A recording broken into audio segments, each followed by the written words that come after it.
Hi everyone, this is Elaine. Welcome to Flat Earth for Dummies 101. Definition of dummy: indoctrinated in globe from birth.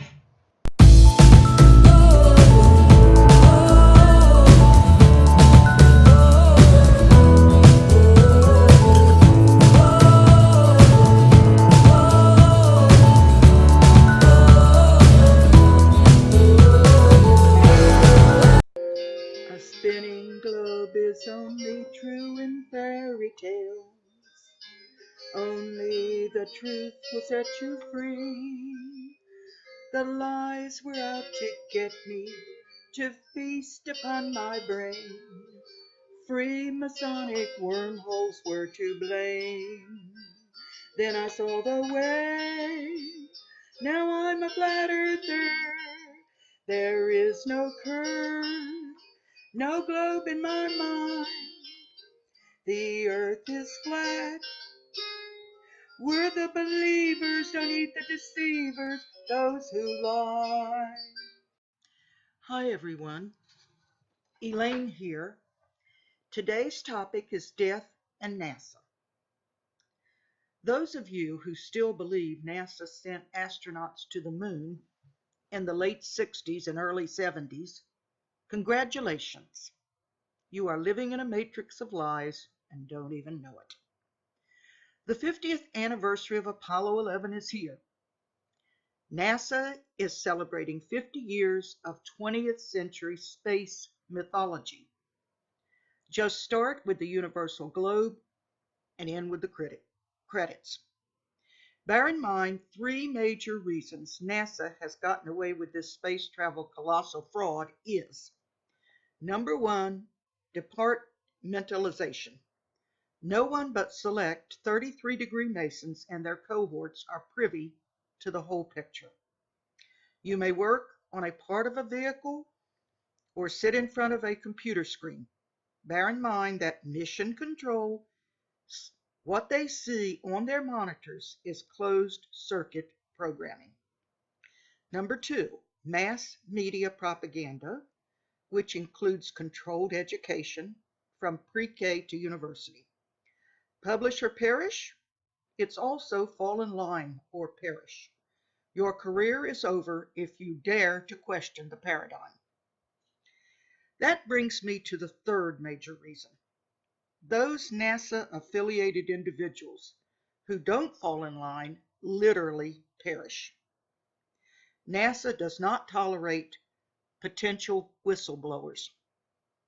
From 1964 to 1967, 10 NASA employees, astronauts or potential astronauts, died in accidents. Theodore Freeman, October 1964, plane crash near Houston.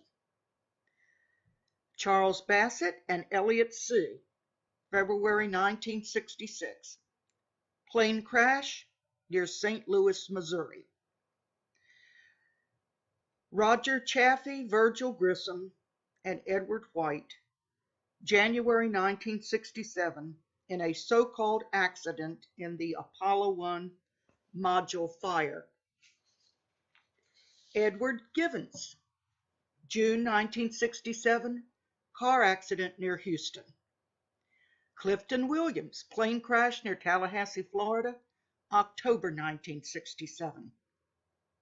Michael J. Adams, plane in-flight breakup, November 1967. December 1967, Robert H. Lawrence Jr., plane crash near Edward Air Force Base in California. Now, obviously, 1967 was an especially bad year for NASA astronauts. Let's look at the most horrific tragedy, Apollo 1. 3 astronauts died as the result of a cabin fire ignited by an electrical spark that spread rapidly due to highly combustible materials, high pressure, and 100% pure oxygen cabin atmosphere. Roger Chaffee, Virgil Grissom, and Edward White, January 1967, in a so-called accident. The astronauts could not escape from within or be rescued from without.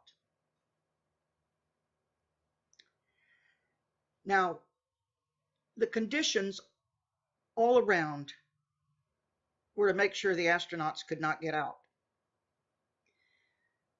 There was a plug door hatch, which could not be opened against the higher internal pressure of the cabin.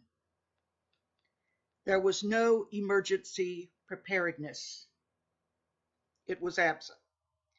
Speculation has abounded that the Apollo 1 tragedy was no accident, but deliberately planned to silence these astronauts. In particular, Grissom. Grissom had criticized the technology of the Apollo program, going so far as to hang a lemon he brought from his backyard onto the simulator, not the actual command module. And this was just 5 days prior to the tragic fire. I personally remember the news of this horrific so-called accident my senior year in high school. That's right. I'm no spring chicken. Even then, I did not believe this tragedy was an accident. Neither did Grissom's family. Here is why. Grissom had been one of the Mercury 7 astronauts. In 1961, he piloted Liberty Bell, the second American suborbital flight. The mission lasted 15 minutes. At splashdown, the hatch blew off prematurely. Grissom escaped, but the capsule sank. The media blamed Grissom, and although it was later proved not to be his fault, his reputation suffered. In the Apollo program, Gus Grissom was the senior NASA astronaut, and as such, was slated to be the first man to walk on the moon. He was also the most critical about problems incurred during the preparations for the Apollo missions, not only by NASA, but also North American Aviation, the main Apollo contractor. For all of these reasons, NASA did not want Gus Grissom to be the first man to step out on the surface of the moon and utter the famous words later intoned by Neil Armstrong. Or perhaps it was because they were afraid he would ultimately reveal that the Apollo program was all an elaborate hoax. In 1999, Grissom's son Scott was finally allowed access to the Apollo 1 module, in which his father and 2 other astronauts had died in 1967. When Scott examined the charred capsule, he discovered a metal plate behind a control panel switch, which controlled the electrical power from an outside source to the capsule's batteries.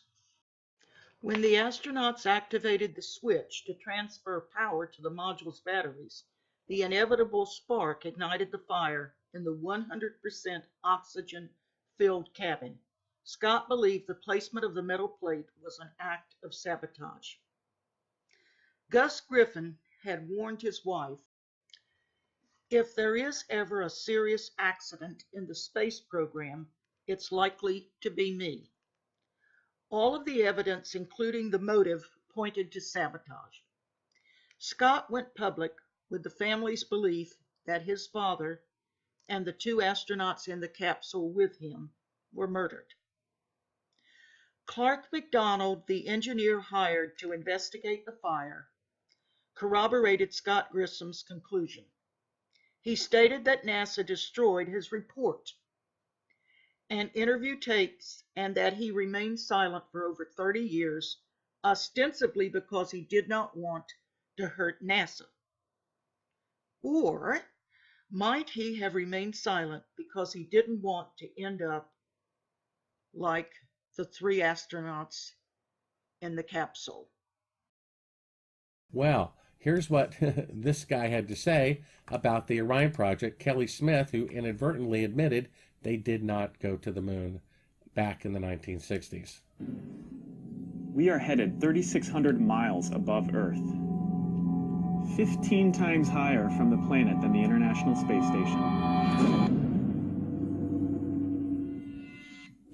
we get further away from Earth, we'll pass through the Van Allen belts, an area of dangerous radiation. Radiation like this could harm the guidance systems, onboard computers, or other electronics on Orion. Naturally, we have to pass through this danger zone twice, once up and once back. But Orion has protection. Shielding will be put to the test as the vehicle cuts through the waves of radiation.